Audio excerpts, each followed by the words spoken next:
This was the period 1934, 1934 का period था जब Visvesvaraya, sorry in English just I have to write ना, तो इस समय हमने देखा था कि विश्वेश्वरैया प्लान आया था, विश्वेश्वरैया प्लान। तो इससे बहुत सारे हमने चीज़ों को बताया था, याद होगा आप लोगों को, आज मैं मान कर चलूँगा आपको याद है, ठीक है। तो विश्वेश्वरैया प्लान वाज फ्लॉप, या कह सकते हैं विश्वेश्वरैया प्लान जो था वो फेल हो चुका था, राइट। तो जैसे ही फेल हो गया था, तो फेल्ड होने के बाद सम पीपल, कुछ ऐसे लोग थे जो खास तौर पे विश्वेश्वरैया प्लान से ज़्यादातर बहुत ज़्यादा इन्फ्लुएंस है या प्रभावित कर सकते हैं, and that person name was NR सरकार। You might have heard the name of NR सरकार। तो एक NR सरकार नाम के इंसान थे जो M विश्वेश्वरैया, जो यहाँ पर हमने देखा था M विश्वेश्वरैया जो जी थे, इनसे बहुत ज़्यादा इन्फ्लुएंस्ड थे, ठीक है। अरे इन्फ्लुएंस्ड होने के कारण जब ये प्लान ख़त्म हो जाती है, तो इन्होंने क्या किया, एक नए प्लान को फिर लाया, और उस प्लान को इन्होंने फिक्की प्रपोजल दिया। क्या नाम दिया? फिक्की प्रोपोजल इन्होंने नाम दिया। फिक्की प्रोपोजल क्या था? Federation of India. फुल नाम क्या, इसका फुल फॉर्म क्या होगा? एग्जाम में बार बार पूछती है। Federation of India, chamber of commerce, chamber of commerce and industry. Is it okay? And industry है क्या, एक तरह से आप कह सकते हैं इन द प्रेजेंट सेंस। तो वर्तमान में जो फिक्की प्रोपोजल लाई गई थी NR सरकार के द्वारा, यह भी लाई गई थी 1934 में ही। जब यह फेल होता है, तो फेल होने के बाद NR सरकार जो थे, उन्होंने कहा कि ठीक है, M विश्वेश्वरैया के दिए हुए कंसेप्ट को अंग्रेज सरकार तो नहीं मानता है, लेकिन हम एक ऐसा कॉन्सेप्ट को लाते हैं जिससे अंग्रेज सरकार को मानना पड़ेगा। In that period, actually, this statement has been taken in the considerations of to the industrializations of India. तो उस समय बात हुई थी कि इंडिया को हम ज़्यादा से ज़्यादा इंडस्ट्रियलाइज करेंगे। Is it okay? Industrialise mean to say whenever we are talking about to make developed country, just we must initiate the steps behind the industrializations. तो पूरी दुनिया में जहाँ तक 1789 की हम हिस्ट्री को देखते हैं, तो 1789 में आप देख सकते हैं कि पूरे दुनिया में जो थी, कहीं ना कहीं इंडस्ट्रियलाइजेशन की जब हम बात करते हैं, तो उस चीज़ों को, गतिविधि को सबसे पहले जो लॉन्च किया या आगे बढ़ाया वो ब्रिटेन था। इंग्लैंड की क्रांति आपने पढ़ा होगा, इंग्लैंड में हुआ था ना। तो उसके बाद पूरे दुनिया में गतिविधि चल रही थी, भारत में भी ये चीज़ों को मानने को आया। तो ये जो NR सरकार थे, उन्होंने कहा कि हम भी इस गतिविधि को आगे बढ़ाना चाहते हैं, तो उन्होंने एक नया नाम दिया, फिक्की प्रपोजल। फुल फॉर्म क्या हुआ? Federation of India, chamber of commerce. अब एक तरह से इसको आप पॉलिटी में जब पढ़ोगे, तो chamber of commerce and industry जो हमारा फिक्की है, यह एक तरह से हम कह सकते हैं कि प्रेशर ग्रुप्स का पार्ट है। You know pressure groups. तो प्रेशर ग्रुप्स का मतलब पॉलिटी में आप पढ़ोगे तो मिलेगा कि जो सरकार तथा संस्था पर इनडायरेक्टली अपने मोनोपोली को इम्पोज करने के लिए प्रेशर जो बनाते हो, प्रेशर ग्रुप्स होते हैं। Is it okay?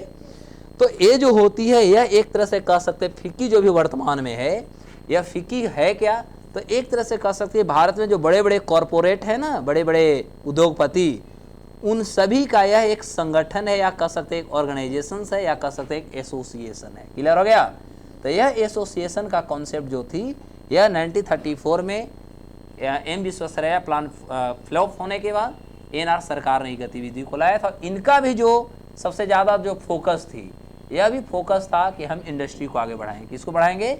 इंडस्ट्री को आगे बढ़ाएंगे। और यही कारण रही, यह प्रपोजल भी आगे जाके क्या हो गया?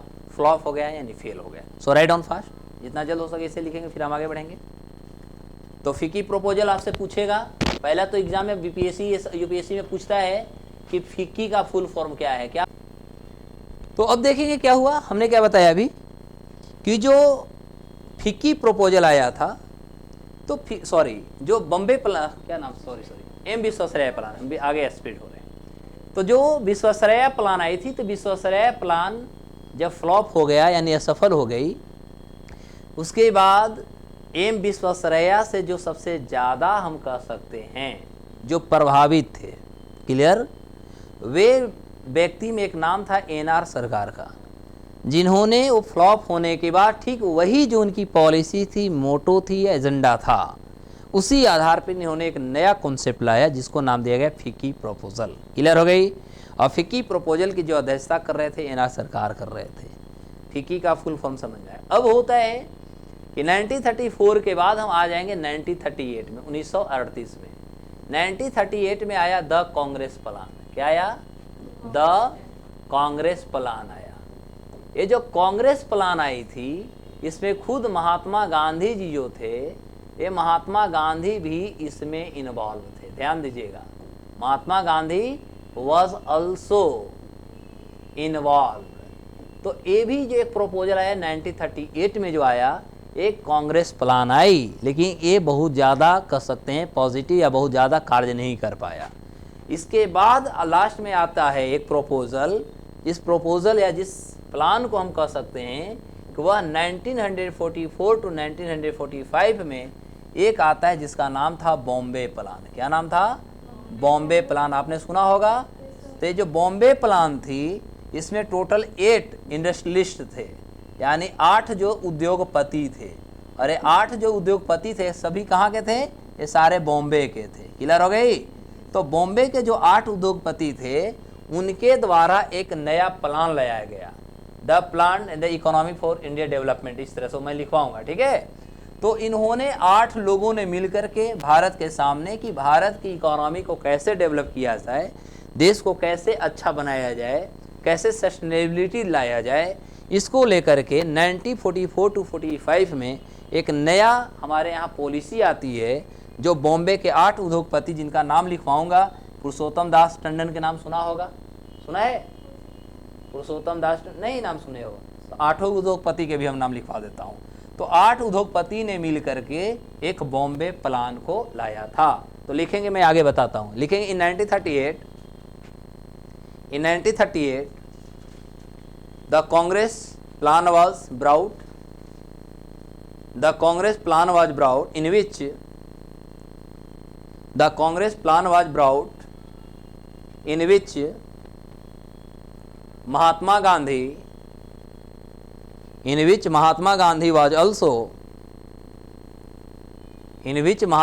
was also included, yeah, involved. Any problem? No. Next, in 1944 to 45, the Bombay plan was established. The Bombay plan was established, which was previously known to be. This was previously known to be the plan of economic development, the plan of economic development for India, development for India. Exam में UPSC में पूछा हुआ है कि Bombay plan से पहले इसको क्या नाम दिया गया था? क्या नाम दिया गया था? The plan of economic development for India. Clear हो गई? When it was brought in 1944 and later what was the name given? The Bombay plan. Bombay plan was established by 8 industrialist from Bombay. Is it okay? Yes. So what have you written the name? Yes, sir. The plan of economic development for India of India. हो गया? Which was previously known, which was later known to be Bombay plan. हो गया? In which there were 8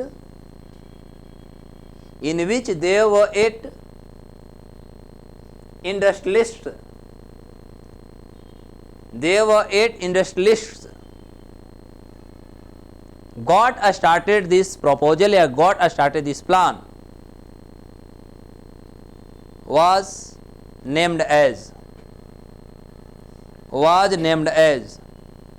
हो गया? लिखेंगे पुरुषोत्तम दास, ठाकुर दास। 8 व्यक्तियों का नाम लिखिए। एग्जाम में पूछता है कि इनमें से कौन बॉम्बे प्लान में नहीं थे?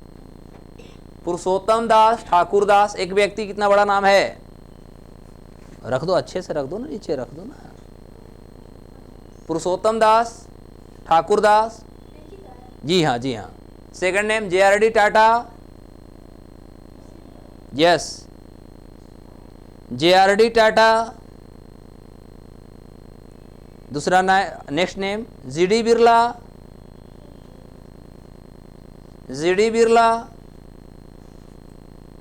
Next Lala Shri Ram, Lala Shri Ram, next Kasturbhai Lalbhai, Kasturbhai Lalbhai, AD Shroff, AD Shroff, Ardeshir Dalal, AD Shroff, Jackie Shroff है ना, तो उस समय थे एडी श्रॉफ, औदेसियर दलाल, अवदेसियर, अवदेसियर, अवदेसियर दलाल तथा जॉन मथाई,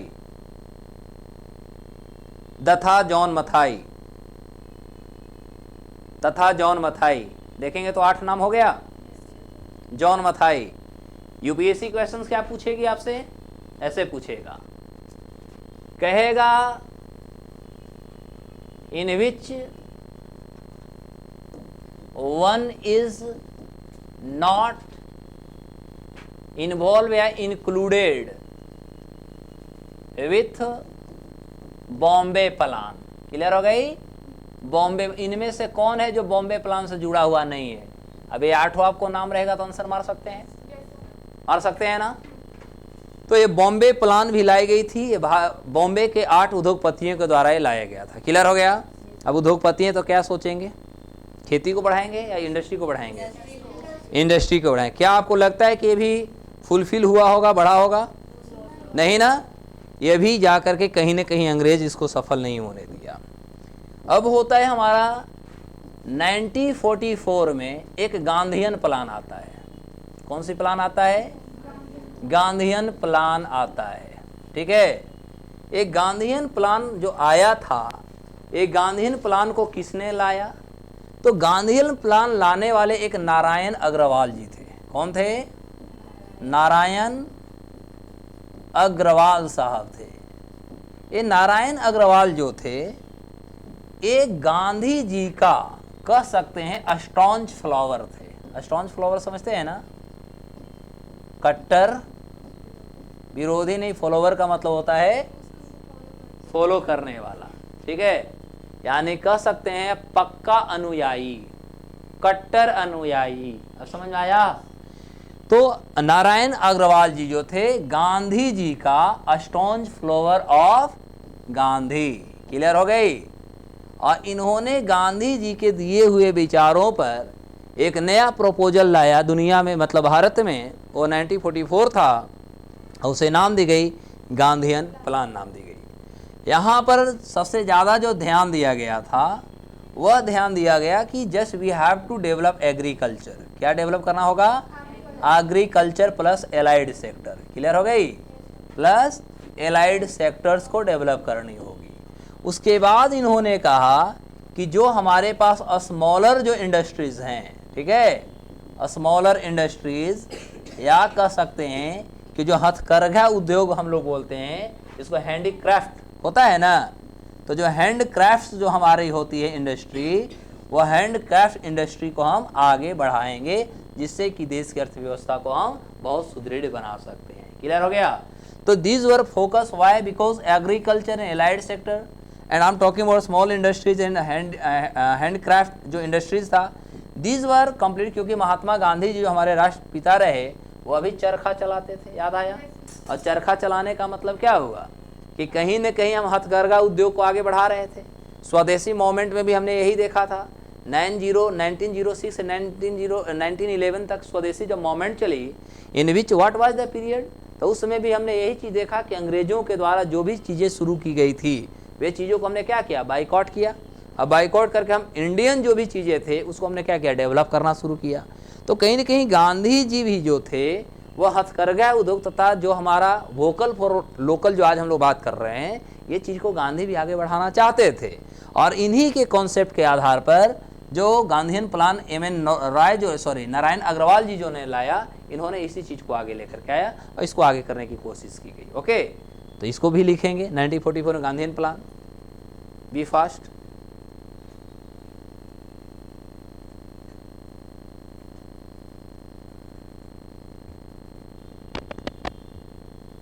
कि 35-45 मिनट में इतना पढ़ा दिए। सो नेक्स्ट, अब हमने कहाँ तक आ गए? नारायण अग्रवाल जी को पढ़ा दिया, 1944 तक हमने पढ़ाया। अगला हम लोग को क्या पढ़ना है? तो गांधी जी के बाद, गांधीयन के बाद एक और हमारे यहाँ प्रपोजल, मतलब 2 और आई। 1945 में एक आया जिसको बोला गया पीपल्स प्लान। क्या नाम दिया गया?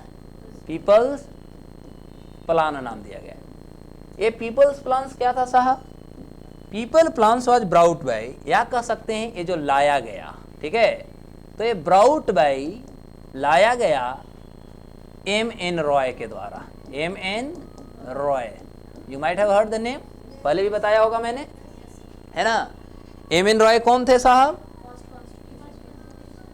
पहली बार 1934 में इन्होंने संविधान के लिए आइडिया दिया था, पहली बात हुई।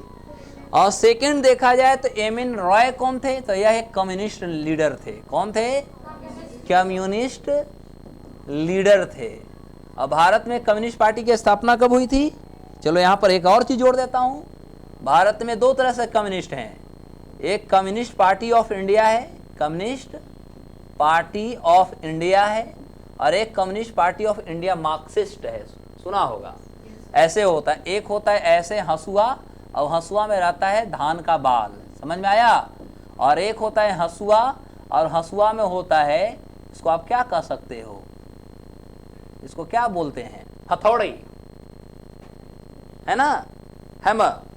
तो ये जो होता है ये मार्क्सिस्ट होता है, कम्युनिस्ट पार्टी ऑफ मार्क्सिस्ट होता है, ठीक है। ये मार्क्सिस्ट का ए है और एक कम्युनिस्ट पार्टी ऑफ इंडिया का ये सिंबल है। क्लियर हो गया? तो इसकी स्थापना, कम्युनिस्ट पार्टी ऑफ इंडिया की स्थापना भारत में 1925 में हुआ था। कब हुआ था? 1925 में। और M.N. रॉय कौन थे? कम्युनिस्ट पार्टी के एक नेता थे, ठीक है। एक कहते थे कि अंग्रेज अब वह दिन लद गए, वह दिन खत्म हो गए जब तुम समाज को, श्रमिक वर्ग को, यानी लेबरर को आपने सबसे ज्यादा शोषण किया, ठीक है। इसलिए जो लेबर हैं, यानी ये लेबरर का नेतृत्व करते थे। अब तो समझ में आ गया होगा। इन्होंने कहा कि जिस तरह से लेबरर्स होते हैं और लेबरर का जिस तरह से वर्क होता है, उस अनुपात में उनका वेजेज भी मिलना चाहिए। यही M.N. रॉय की कहानी हम आपको बताया था कि सबसे पहली बार आपको पता है कि 1919 में विश्व का सबसे पहला organisation ILO, international labour organisation की स्थापना हुई थी। भारत नहीं, विश्व का सबसे ओल्डेस्ट यदि कोई संस्था है, कोई इंस्टीट्यूशन है, उसका क्या नाम है? ILO, international labour organisation. Clear हो गए? कब का? 1919 का, 1919 में आया था। और यही है M.N. रॉय साहब, जिनको सबसे पहले नाजीवाद, हिटलर, लेनिन ने सबसे पहली बार इनको बुलाया था। विदेश गए थे और वहीं से इन्होंने सीख करके आया और भारत में कम्युनिस्ट पार्टी का कॉन्सेप्ट को दिया। क्लियर हो गया? तो इनका इतिहास बहुत लंबी है, ठीक है। तो यहाँ पर हमारा पीपल्स प्लान डायरेक्ट पूछेगा कि पीपल्स प्लान कौन लाए, तो जवाब में क्या देंगे? M.N. रॉय ने लाया। कब लाया? 1945 में लाया। क्लियर हो गई? ठीक, अब इससे 5 साल और आगे बढ़ा देता हूँ। 45 है ना, अब इसमें सीधे लेकर के आते हैं, 5 ईयर्स जोड़ेंगे, हम 1950 पे आ जाएंगे। किस पे आ गए? और 1950 में नाम किनका आता है? यह नया आएगा अब हमारा सर्वोदय प्लान। क्या आएगा? सर्वोदय प्लान आएगा। क्लियर हो गई? सर्वोदय प्लान का जो कॉन्सेप्ट था, दिस वाज गिवेन या क्वाइंड, यानी बनाई गई बाय जय प्रकाश नारायण। जय प्रकाश नारायण, एक बिहारी इंसान आ गए ना, अब पक्का सफल हो जाएगा। अभी तक सफल नहीं हुआ था क्योंकि अभी तक कोई बिहारी आया नहीं, बिहारी आया सफल कर देगा। अब यहीं पर जयप्रकाश नारायण जी ने, क्योंकि 1950 में हमारा देश तो आज़ाद 1945 में ही हो गया, 1947 में हो गया था, और 1946 में भी ऐसे भी हमारे यहाँ अंतरिम गवर्नमेंट चल रही थी, जैसे पंडित जवाहरलाल नेहरू को देश को पीएम बनाया गया था।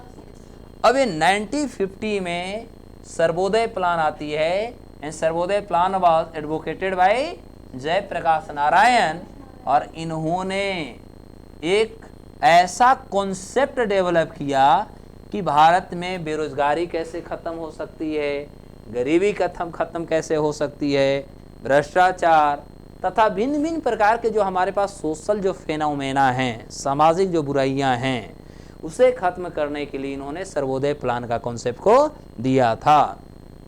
नेहरू सरकार जो थी, उन्होंने इनकी कुछ प्रपोजल को स्वीकृति ली थी, स्वीकार किया था, लेकिन बहुत सारे चीज़ों को स्वीकार नहीं किया। तो यही जयप्रकाश नारायण जो थे, लगभग 1966 तक, 1966 तक इन्होंने कांग्रेस की भक्ति करते गए, क्योंकि जयप्रकाश नारायण जो थे सबसे पहले बार स्वतंत्रता संग्रामी बने थे भारत छोड़ो आंदोलन। क्लियर हुआ? 1942 में जब भारत छोड़ो आंदोलन हुई थी, तो उस समय ही ये स्वतंत्रता संग्राम में आए थे, और उस समय से 1966 तक इन्होंने कांग्रेस के एक नंबर के भक्त थे। लेकिन जब इन्होंने सर्वोदय प्लान दिया और इन्होंने कहा कि जो गांधी जी की कॉन्सेप्ट थी कि गांव की आत्मा, देश की आत्मा गांव में वास करती है, so we must develop the village area first, we must develop local areas first, and when we develop local areas completely it can form या reform to the urban area. तो इन्होंने कहा कि यदि हम गाँवों को विकसित करेंगे तो कन्फर्म हो जाइए कि कहीं ना कहीं हमारा शहर विकसित हो जाएगा। ये चीज़ों को इन्होंने लाया, और ये चीज़ों के आधार पर इन्होंने काम की। इन्होंने जो जांच कमेटी को बैठाया था 1966 में, वह कमेटी थी on the base of local areas, कि गाँवों का विकास कितना हुआ कितना नहीं हुआ। पता चला कि आज़ादी 1950 से 1966 यानी 16 ईयर हो गए, 16 साल में हमारा गांव का किसी प्रकार का कोई विकास ही नहीं हुआ।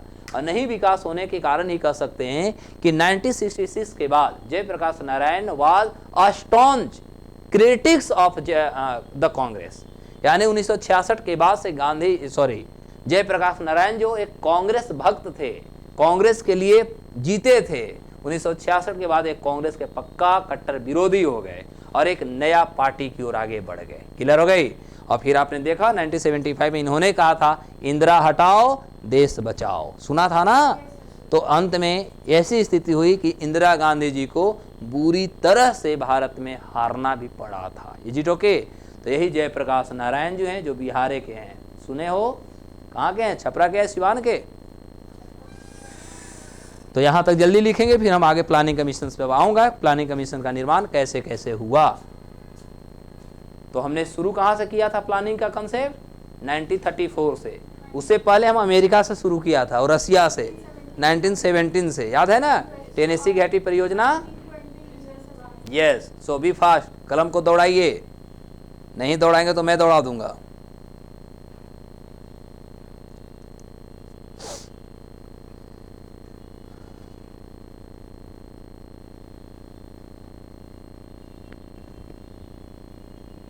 नाइनटीन 1950 में आ चुके हैं, और 1950 में क्या हुआ हमारे देश में? 1950 में एक संस्था बनती है। अरे संस्था का नाम था प्लानिंग कमीशन। क्या नाम था? प्लानिंग कमीशन इसका नाम होता है। हिंदी में इसको बोलते हैं योजना आयोग, इंग्लिश में शॉर्ट में बोलेंगे पीसी। ठीक है? इसकी जो इस्टेब्लिशमेंट हुआ था, इस्टेब्लिशमेंट इसकी हुई थी 15 मार्च 1950 को, 1950 को 15 मार्च 1950 को प्लानिंग कमीशन का निर्माण हुआ था। कहाँ हुआ था? इसकी निर्माण जो हुई थी, यह हुआ था योजना भवन, न्यू दिल्ली में हुआ था। क्लियर हो गया? योजना भवन न्यू दिल्ली में on 15 March 1950 planning commission was established. Clear? Planning commission के ऊपर लिखता हूं, planning commission is a non constitutional body, a non constitutional body. This is the biggest question for our exam. बार बार पूछेगा कि हमारा प्लानिंग कमीशन कैसी संस्था है, क्या जवाब दोगे? नन का। एकदम अभी याद कर जाओ, घरे नहीं पढ़ना है, घर एकदम नहीं पढ़ना है, यहीं खाली पढ़ना है। उसके अलावे हमारा जो प्लानिंग कमीशन है वो क्या है? तो planning commission is an advisory body, is an advisory body, ये एडवाइजरी बॉडी था। प्लानिंग कमीशन और क्या है? तो प्लानिंग कमीशन को दूसरे कॉन्सेप्ट में कह सकते हैं, this is a think tank of central government या स्टेट गवर्नमेंट। क्लियर हो गई? यानी भारत सरकार तथा राज्य सरकार दोनों के लिए क्या करती थी? सोचने का काम करता था, थिंक टैंक करने का काम करता था। Is it okay? अब क्या होगा? तो प्लानिंग कमीशंस में जो मेंबर होते हैं, ये मेंबर कौन कौन होते हैं इस पे भी बात करूंगा। तो मेंबर में दो चीजों को पहले जोड़ता हूं। सबसे पहले जो होते हैं इसको एक्स ऑफिसियो चेयरमैन होते हैं, एक्स ऑफिसियो चेयरमैन होते हैं। तो एक्स ऑफिसियो चेयरमैन कौन होते हैं?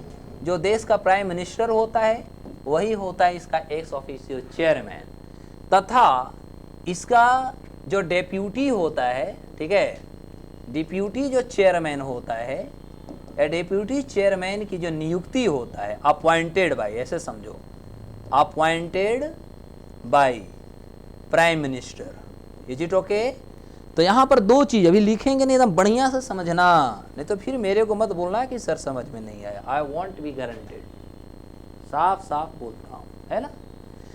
तो देखो हमने क्या कर रहे हैं, एक मैप बना के आपको एक ही जगह सारा चीज दिखा दे रहा हूँ, एकदम माइंड में दिखना चाहिए। अच्छा ऐसे ऐसे एरो में था। तो हमारा प्लानिंग जो कमीशन है साहब, तो प्लानिंग कमीशन सबसे पहला क्वेश्चन हुआ कि यह कैसी हमारी बॉडी है? नॉन कॉन्स्टिट्यूशनल है ना। और इसे किस रूप में जानते हैं? Advisory body. और किस रूप में जानते हैं? Think tank. ये थिंक टैंक किसके लिए है? स्टेट एंड सेंट्रल गवर्नमेंट के लिए, यानी उनके लिए सोचता है, पॉलिसी का निर्माण करता है, सलाह देता है। ये बात हुई ना। अब होता है कि इसमें कौन कौन से मेंबर होते हैं। तो पहला एक्स ऑफिसियो चेयरमैन जो होते हैं प्राइम मिनिस्टर होते हैं, और प्राइम मिनिस्टर जो होता है वही जो होते हैं डेप्यूटी चेयरमैन को क्या करते हैं? अपॉइंट करते हैं। यहाँ तक क्लियर हो गई? This is the way. इस आधार पे हम कह सकते हैं कि पहला एक्स ऑफिसियो जो चेयरमैन हुए वो पंडित नेहरू जी हो गए, पंडित नेहरू हो गए। अब होता है इसका डेप्यूटी चेयरमैन पहले कौन हुए होंगे? ये भी तो क्वेश्चन बनेगा।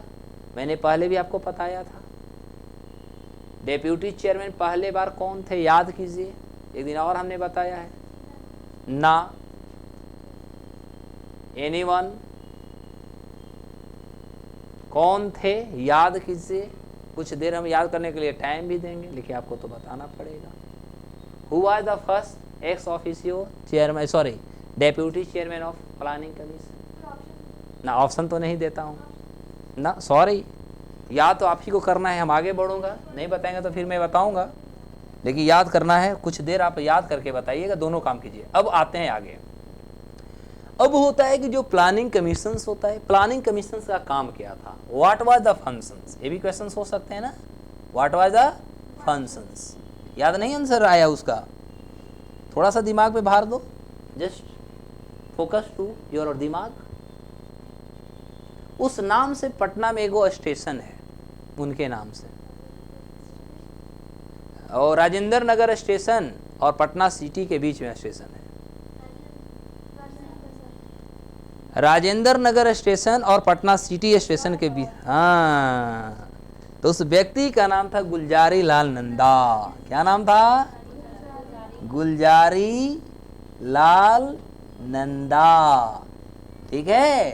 तो Gulzari Lal Nanda was the first deputy chairman of planning commissions. Clear?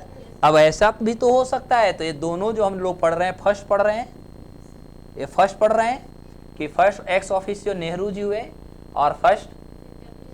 अब यहाँ ये भी तो क्वेश्चन बीपीएससी पूछ सकता है कि भैया लास्ट भी बता ही दो जल्दी से।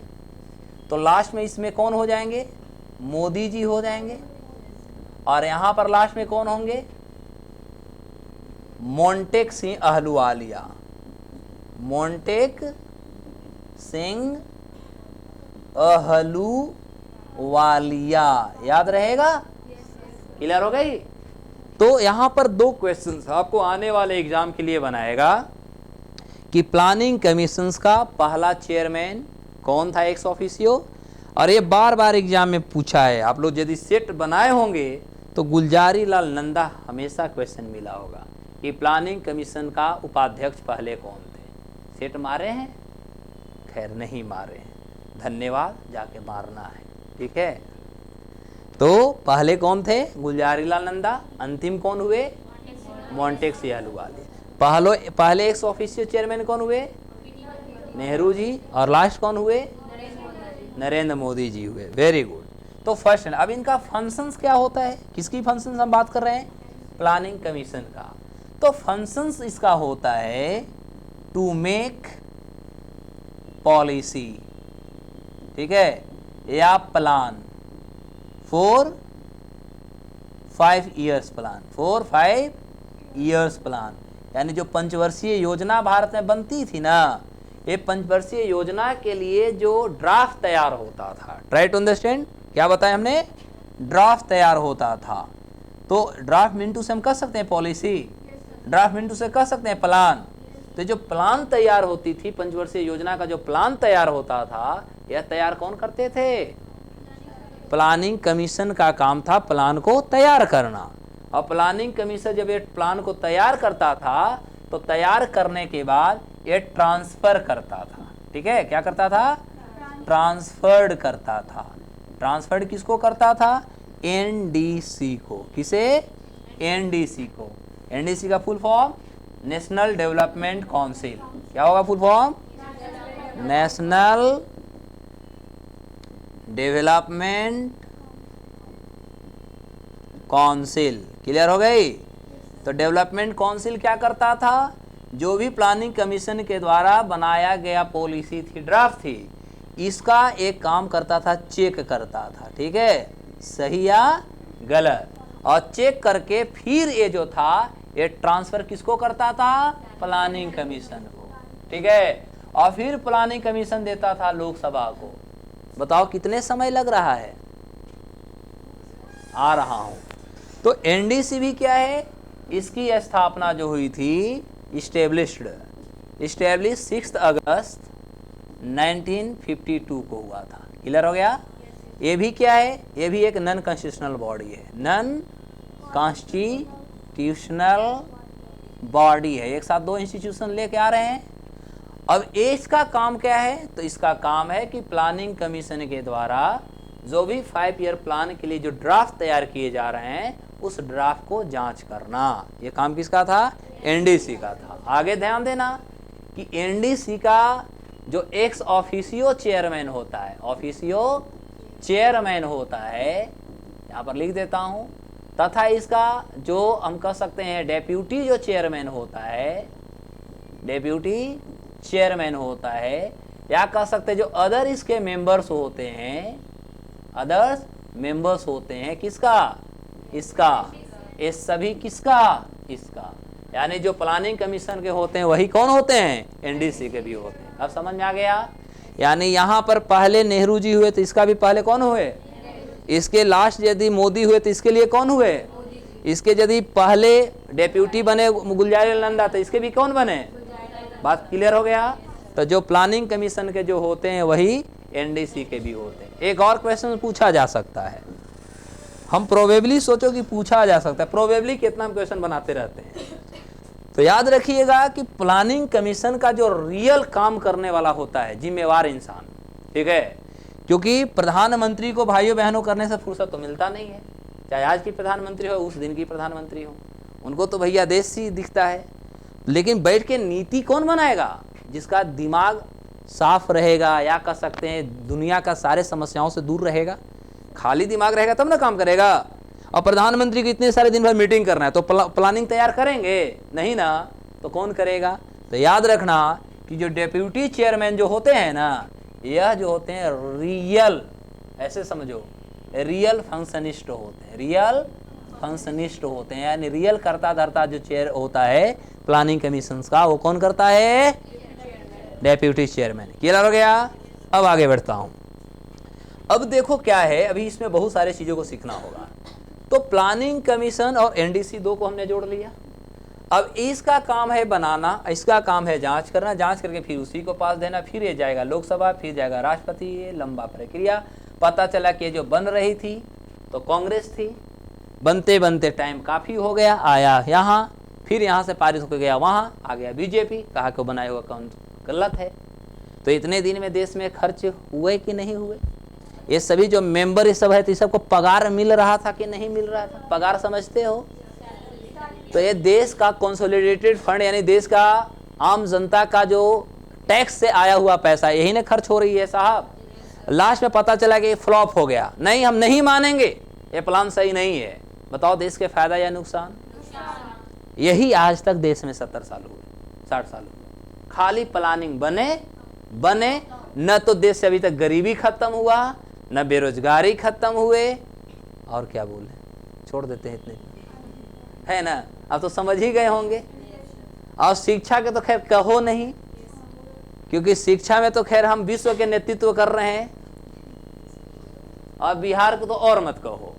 बिहार को यदि पूरे भारत का स्टेट को ले लो और यूनियन टेरिटरी को ले लो, तो दोनों को जोड़ने का सबसे नीचे वाला जो स्थान होगा वहां पर हम हैं। सही बोले? सबसे निचली पायदान पर हैं, चाहे वो स्टेट हो या यूनियन टेरिटरी, दोनों को जोड़ने के बाद सबसे नीचे स्थान पर हैं। वाह रे हमारा प्यारे बिहार, यही बिहार जो दुनिया को सिखाया जीरो, दुनिया को सिखाया पाई का मान, दुनिया को दिया 3 गो धर्म, दुनिया को पहला दिया कि भैया पृथ्वी घूमता है या सूरज घूमता है, ज्ञान। दुनिया को सबसे पहला दिया रिपब्लिक, यानी जिसको क्या बोलते हैं, गणतंत्र। और सोचिए उस देश में उस राज्य के बच्चों को आज 19 के पहाड़ा पढ़ने के लिए बोलो तो नहीं पढ़ पाता है। कितने लोग हैं इसमें जो 19 के पहाड़ा 17 के पहाड़ा पढ़ देंगे? Raise your hand. देखो कैसे हम टेस्ट लेते हैं, खतरनाक ढंग से ले लिए ना। देखिए मैं, वैसे तो हम रेडी हैं, हम तो हमेशा ही सबके लिए रेडी रहते हैं। क्यूब, स्क्वायर, रूट, ये सब एकदम हम लोग को अभी तक है। सोचो कि बैंक से रिजाइन 11, आज के डेट में बच्चा को 13 का पढ़ा कहेगा तो नहीं पढ़ पाएगा। ये सब बर्बाद कर दिया गूगल, डिपेंडेंसी ज़्यादा बन गई है। आगे बढ़ो, चलो, मतलब मेरी बातों को पॉजिटिव लेना है, सोचना है कि हम कहाँ थे, आज हम कहाँ चले गए। हमारा बिहार की विरासत कहाँ थी, दुनिया हमें जानता था, अब आज हम सुबह से शाम तक दुनिया को जानने के पीछे पड़े हुए हैं। कहीं ना कहीं हम अपना अस्तित्व भूलते जा रहे हैं। समझता ये है कि हम दूसरे को बहुत ज़्यादा सुपरियर मान रहे हैं और खुद सुपरियर थे, इन्फेरियर होते जा रहे हैं। अब तो समझ में आ गया? ये चीज़ों को जानना जरूरी है। आगे बढ़ता हूँ साहब। तो प्लानिंग कमीशंस फ्लॉप होने के कारण भी कुछ बताता हूँ। ये तो पूरी मैटर समझ में आ गई। ये तो आप लिख भी सकते हैं इसी तरह। लिखाऊंगा नहीं, लिखना तो ऐसे ही होगा। ओके सर, तो ओके सर, तो आगे बढ़िए सर। ठीक है, तो ये हम क्या पढ़ रहे थे? पीसी, यही ना पढ़ रहे हैं? PC, planning commissions. तो देखो प्लानिंग कमीशंस को फेल होने के तो कारण अनेके हैं। सबसे पहले क्या होता है साहब कि प्लानिंग कमीशन जो काम करती थी, इसका जो वर्क था, ठीक है, शॉर्ट में बता रहा हूं, वर्क जो था ये था टॉप टू बॉटम। क्या था? टॉप टू बॉटम था। टॉप टू बॉटम का मतलब, जैसे टॉप और बॉटम दो चीज देख रहे हैं। जो ऑलरेडी डेवलप्ड है, दिल्ली डेवलप्ड है, बेंगलोर डेवलप्ड है, जितने भी ये सब डेवलप्ड हैं उसी में पैसा फेंका जा रहा है, और डेवलप करो और डेवलप करो। यही कारण थे कि भारत का नॉर्थ ईस्ट के जो राज्य थे वह खुद को ये नहीं समझ पाते थे कि हम भारत के लोग हैं। अब आपने से सोचो कि 1950 में हमारा देश का संविधान बना और 2016 तक, बता रहा हूं, 2016 तक जो मेघालय के लोग थे उन्होंने ट्रेन पे चढ़ा नहीं था या ट्रेन को देखा नहीं था। जब ट्रेन भेजी गई 16 में, तो लोगों ने ऐसे उसको सम्मान की आरती उतारे मानो कि घर का दामाद आया हो। समझ आया? क्या वो भारत के पार्ट नहीं थे? थे ना? क्यों नहीं डेवलपमेंट हुई?